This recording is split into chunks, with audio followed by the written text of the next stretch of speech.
बात करते हैं मतवाज़न ग़िज़ा की तरतीब और तैयारी के बारे में। तरतीब की जब मैं बात कर रही होती हूँ तो इसका मतलब है कि how you are going to organise a balance plan. ठीक है, अभी तक तो पिछले प्रोग्राम्स में हमने बात की फैक्टर्स कौन से हैं जो इफ़ेक्ट कर रहे होते हैं, कौन कौन सी और चीज़ों को आपने मद्देनज़र रखना है मेन्यू प्लान करते हुए, और बेसिकली मतवाज़न ग़िज़ा क्या होती है और उसके ग़िज़ाई अज्जा कौन कौन से हैं। अब हम बात करें भाई मतवाज़न ग़िज़ा की तरतीब और तैयारी कैसे करें। जब हम मतवाज़न ग़िज़ा की तरतीब की बात करते हैं तो एक सिंपल सा फार्मूला जो मेरे जहन में आता है वो ये है कि बेसिक 3 ग़िज़ाई अज्जा के बारे में हमने बात की, वो जो गोश्त बनाते हैं, वो जो तवानाई फराहम करते हैं, वो जो आपके लिए फ़ौज का काम करते हैं। उसके बाद दूसरा स्टेप जो आपके पास आता है वो बहुत इजीली अवेलेबल भी है अगर तो आपको रसाई है, वो ये है ग़िज़ाई गोशवारे। ग़िज़ाई गोशवारे या फूड टेबल्स की जब हम बात करते हैं तो डिफरेंट किस्म की वेबसाइट पे, अगर आप पाकिस्तान का भी आप वो डाटा निकाल के देखें तो यहाँ पर भी अवेलेबल हैं। एशियन बहुत से फूड जो टेबल्स हमारे पास अवेलेबल हैं, WHO की वेबसाइट है हमारे पास, FDA की वेबसाइट है हमारे पास, जहाँ पर फूड टेबल्स जो हैं वो अवेलेबल है। बेसिकली फूड टेबल्स जहाँ हम ग़िज़ाई गोशवारों की जब हम बात करते हैं तो उसका मकसद ये होता है उसको इस्तेमाल करने का कि आपको पता चले कि एक इंसान की रोज़ाना की ग़िज़ाई ज़रूरियात क्या हैं उसकी उम्र के मुताबिक, उसकी जिन्स के मुताबिक। और इसके अलावा दूसरी जो इम्पॉर्टेंट चीज़ है वो ये है कि कौन कौन सी ग़िज़ा में कौन कौन से ग़िज़ाई अज्जा किस किस तनासब से मौजूद हैं। और जो उससे भी एक और इम्पॉर्टेंट चीज़ है वो ये है कि हम किस तरीके से इन ग़िज़ाई अज्जा को के जो टेबल्स हैं या जो गोशवारे हैं हम इनको इस्तेमाल करें। तो उसके लिए मैं ये कहना चाहूँगी क्योंकि हर इलाके का कल्चर फ़र्क है, हमारी आबो हवा फ़र्क है, तो बहुत हद तक दूसरी कंट्रीज़ के जो ग़िज़ाई गोशवारे हैं वो हमारे लिए मददगार साबित होते हैं। लेकिन आपको कोशिश करनी चाहिए कि आप अपने रीजन के जो ग़िज़ाई गोशवारे हैं, जो फूड टेबल्स हैं, आप उनको इस्तेमाल करें। उससे ये होता है कि हमें मज़ीद एक्यूरेट जो डाटा जो है वो मिल जाता है। और फूड जब हम ग्रुप्स की बात करते हैं तो वहाँ पे फूड चॉइसेस ऐसी, जिससे स्पेशली यहाँ पे क्योंकि हमारा स्टेपल फूड गंदम है, कुछ ऐसे ममालिक हैं जहाँ पे चावल है स्टेपल फूड, कुछ ममालिक पे बाजरा इस्तेमाल होता है। सो हम अपने स्टेपल फूड के अकॉर्डिंगली या हम अपनी जो चीज़ें हमें अवेलेबल हैं, हमारी ख़ास किस्म की जो अजनास हैं यहाँ पे हमें मुयस्सर, हम उनको देखते हुए हम उनको प्लान कर सकें। इसके साथ एक और जो चीज़ है वो ये है कि आप क्यों ग़िज़ाई जो है गोशवारे आप एक दूसरे के इस्तेमाल करते हुए किस तरीके से आपको मद्देनज़र कौन कौन सी बातें रखनी है, वो ये है क्योंकि मुख्तलिफ़ किस्म के साइंसदानों ने मुख्तलिफ़ किस्म के तजर्बात करके ये ग़िज़ाई गोशवारे तैयार किए हुए हैं। मुख्तलिफ़ नमूनों पर ये ग़िज़ाई गोशवारे जो है तजर्बात करके तैयार किए गए हैं। इसके अलावा मुख्तलिफ़ ममालिक में जो हैं वो मुख्तलिफ़ उसके स्पेसिफ़िक ग़िज़ाई नमूनों पर बात की गई है, तो उसकी वजह से हो सकता है कि उनके अदाद शुमार भी जो हैं वो मुख्तलिफ़ हों। अगर आप देहातों के गोशवारों की बात करें और आप शहरों के गोशवारों की बात करें तो उसमें भी आपको फ़र्क नज़र आ सकता है, क्योंकि देहात में अगर बेसिक स्टेपल फूड हमारा रोटी, लस्सी और सब्ज़ी है तो शहरों में आपको इसकी बनिस्बतन जो है बहुत सी प्रोसेस्ड फूड भी जो है वो अवेलेबल हैं, जिनको हम वहाँ से टैली करके या हम उनको देख के उन पे जो है वो हम काम कर सकते हैं। इसके अलावा मैंने आपको पिछले प्रोग्राम से बताया था कि हमारे बहुत से ऐसे अवामिल होते हैं जैसा कि बारिश, गर्मी, सर्दी, ये सब चीज़ें भी जो हैं ये असरअंदाज होती हैं, पानी की अवेलेबिलिटी, ये सब चीज़ें हम देख सकते हैं। इसके अलावा जो चीज़ इम्पॉर्टेंट है वो ये है कि जी आप किस तरीके से खुराक को तैयार करते हैं, ये चीज़ बहुत इंपॉर्टेंट है। मतवाज़न ग़िज़ाई अज्जा को तैयार करते हुए, उसकी ग़िज़ा को तैयार करते हुए आपने जो चीज़ देखनी है, मैंने आपको पहले बताया था कि जी उसको सफाई का ख्याल रखना बहुत ज़रूरी है। आपने धोना किस तरह है, जिस तरह आप चावल की मिसाल है, चावल को आप ज़्यादा देर तक पानी में भिगो के रखेंगे तो उसके अंदर जो ख़ास किस्म का विटामिन बी है वो उसमें डिज़ोल्व हो जाएगा, और जब यहाँ आप उसको हाथों से बहुत ज़ोर से मलते हैं या मलेंगे तो उससे भी वो ग़िज़ाई अज्जा उसमें शामिल होकर पानी के ज़रिए वो बाहर निकल जाएंगे। इसके साथ अगर कुछ ऐसी सब्जियां हैं जिनको आप अगर बहुत ज़्यादा तेज़ हरारत पे पकाते हैं तो वहाँ पे विटामिन्स का लॉस हो जाता है। सो ये छोटी छोटी सी चीज़ें हैं कि आप इसको देख सकते हैं। दूध की बात करती हूँ, दूध जो है अगर ट्रांसपेरेंट बैग्स में, ट्रांसपेरेंट बॉटल्स में डाला जाए तो सूरज की रोशनी की वजह से उसमें जो ख़ास किस्म का विटामिन बी है वो उसमें डिज़ोल्व हो जाता है या बेअसर हो जाता है या उसका असर ज़ायल हो जाता है। तो उसके लिए ज़रूरी है कि हम ओपेक किस्म की जो बॉटल्स हैं या जो हम बर्तन हैं हम वो इस्तेमाल करें, उसको ढांप के रखें ताकि हम इससे बच सकें। इसके साथ जो ग़िज़ा को पकाने के मकासद क्या है, ग़िज़ा को जब हम पकाने की बात करते हैं तो उसमें सबसे पहला जो मकसद मेरे नज़दीक है वो ये है कि आप ग़िज़ा को जरासीम से पाक करते हैं। सबसे पहले आप ग़ज़ा को जरासीम से पकाने के अमल से, हरारत के अमल से आपको जरासीम से पाक करते हैं। इसके अलावा ये होता है कि कुछ ऐसी चीज़ें हैं जिसको आप पकाते हैं जब, तो वो आपके लिए मज़ीद दूध हज़म हो जाती हैं और उसकी वजह से आप उसकी न्यूट्रिशनल जो बेनिफिट्स हैं वो आप मैक्सिममली हासिल कर सकते हैं। इसके साथ जो है वो ग़ज़ा जो है वो मज़ीद खुश ज़ायक़ा हो जाती है, लजीज़ हो जाती है। बहुत देर तक जो है वो हम पकी हुई खुराक को स्टोर कर सकते हैं, जबकि कच्ची जो डाइट है या फूड है हम उसको ज़्यादा देर तक स्टोर नहीं कर सकते।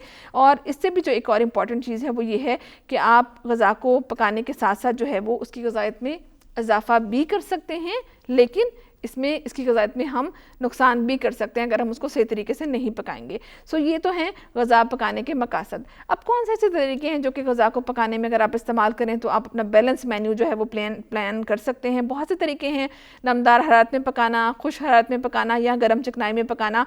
और इसके अलावा एक और जो मॉडर्न तरीका है वो है बेकिंग। माइक्रोवेव बेक भी कर सकते हैं हम इसको, और हम इसको ओवन बेक भी कर सकते हैं, उसके थ्रू जो है वो हम पका सकते हैं। जब हम बात करते हैं नमदार हरारत में पकाने की, तो स्टीमिंग जो है वो उसमें सबसे पहले आता है। स्टीमिंग के थ्रू जो है दम पजीरी कहा जाता है, स्टूइंग कहा जाता है, प्रेशर कुकर का इस्तेमाल कहा जाता है। अनफॉर्चुनेटली हमारे मुल्क में ये चीज़ें कम इस्तेमाल हो रही हैं, लेकिन दूसरे ममालिक में जो है वो स्टीमिंग या स्टूइंग जो है वो दम पजीरी में पकाना, जिसे हम स्ट्यू कहते हैं, जिसमें तमाम अशिया जो है वो एक हंडिया में डाल दी जाती है और हल्की आग पे उसको ढक्कन दे के पकने दिया जाता है for a certain period of time. उसमें जो है वो आपकी न्यूट्रिशनल जो है वो वैल्यू ज़्यादा होती है, ज़ाया नहीं होती। उबालने के तरीके से भी खाना पकाया जाता है, मरीज़ों के लिए ये बेहतर है, लेकिन वरना अगर आप उबाल के खाना पकाएंगे तो जो पानी आप फेंकेंगे तो बहुत से न्यूट्रिएंट्स उसमें जो है वो मिक्स होकर निकल जाते हैं। लेकिन इस तरीके से जो है वो खुराक जूद हज़म भी हो जाती है। जब बाद में पकाने की बात कर रही हूँ तो इसमें स्टीमिंग आ जाता है। स्टीमिंग में जो है वो आप सिंपली पानी, किसी भी बर्तन में पानी डालें, उस पर आप कोई छन्नी वगैरह रखें और उसमें जो खुराक आपने पकानी है, जैसे सब्ज़ी है, कोई गोश्त वगैरह है, तो आप ऊपर रख के जो है वो उसको स्टीम के ज़रिए जो है या भाप के ज़रिए आप पका सकते हैं। ये भी एक बनिस्बतन अच्छा तरीका है, क्योंकि इसमें भी जो है वो खुराक जो है वो जलने का अंदेशा नहीं है, न्यूट्रिएंट्स ज़ाया होने का अंदेशा नहीं है, इंसानी क़ुव्वत जो है वो कम खर्च होती है। इसके अलावा जो है दम पजीरी की बात की थी, स्टूइंग की मैंने आपको बताया कि इट्स अ गुड प्रोसीजर, हम इसको इस्तेमाल कर सकते हैं। लेकिन हमारे एशियन फूड के तरीके ऐसे हैं, स्पेशली कल्चर हमारा ऐसा है कि जिसमें हम खुराक को बहुत देर तक हाई फ्लेम पे भी पकाते हैं। इसके अलावा एक और जो चीज़ बहुत ज़्यादा आती है वो उसमें हमारे पास आती है कि हम तेल का इस्तेमाल बहुत ज़्यादा करते हैं, जो कि सेहत के लिए नुकसानदेह है। जायका ज़रूर देता है, क्योंकि फ़ैट्स का सबसे इंपॉर्टेंट काम क्या है कि जब हम फ़ैट में खाना पकाते हैं तो ये आपकी खुराक को या फूड को एक स्पेसिफिक अरोमा या एक खुशबू देता है। उसके अलावा तलने के अमल से क्या होता है कि आपका जो उसका जायका है वो बहुत अच्छा हो जाता है, लेकिन इसके बरक्स इसके नुकसानात भी काफ़ी हैं जो कि हमारी सेहत के लिए अच्छे नहीं हैं। खुश हरारत में पकाने की बात करते हैं, जो कि हमारे यहाँ बहुत ज़्यादा एक जिसे कहते हैं प्रेवलेंट तरीक़ाकार नहीं, लेकिन इसमें हम रोस्टिंग कर सकते हैं चीज़ों की, हम बेक कर सकते हैं, हम ग्रिल कर सकते हैं।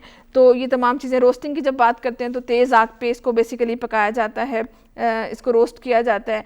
इसी तरीके से जब मैंने आपसे बात की बेकिंग की या तंदूर पजीरी की, तो उसमें हम ओवन में चीज़ों को रख के हम पका सकते हैं। अब इसमें भी कन्वेंशनल ओवन्स या माइक्रोवेव्स की बात करते हैं। माइक्रोवेव्स की जब हम बात करते हैं तो इसमें आपको पता है क्योंकि इसमें रोशनी की शुआएँ जो होती हैं वो हरारत फराहम करती हैं, तो इसको बनिस्बतन डिस्करेज किया जाता है, क्योंकि ये आपकी सेहत के लिए अच्छी नहीं हैं।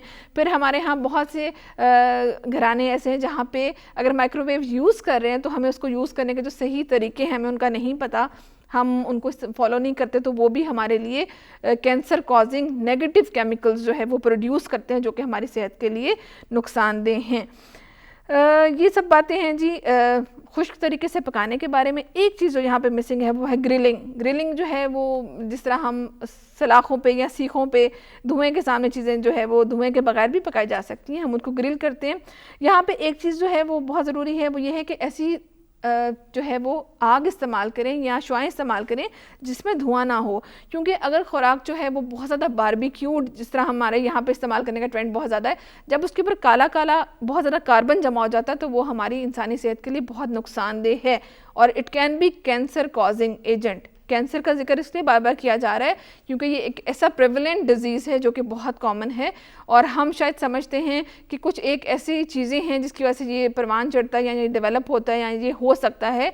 बहुत ऐसी चीज़ें हैं जो कि हिडन है और हमें उसका नहीं पता और हम उसको फॉलो करते हैं। सो बारबेक्यू खाना इसलिए अच्छा है कि जी उसमें तेल नहीं लग रहा, लेकिन इसलिए नुकसानदेह भी है क्योंकि कार्बन जो है वो आपके जिस्म में जा रहा है, जो कि आपके लिए बेहतरीन या अच्छा नहीं है। सो इन चीज़ों का जो है वो ध्यान रखें। गर्म चकनाई में पकाने की मैंने आपसे बात की अभी कि जी चकनाई में पकाना क्यों ज़रूरी है और क्यों ज़रूरी नहीं। पकाते इसलिए कि ये आपको फ्लेवर देता है और मज़े का लगता है, और इसके अलावा बच्चों को क्योंकि अगर ज़रूरत है चकनाई की तो उनको हम फराहम कर सकते हैं, या बड़ों को अगर ज़रूरत है तो हम फराहम करते हैं। लेकिन नुकसान ये है कि हम इसकी वजह से बहुत सी बीमारियों का शिकार जो है वो हो सकते हैं।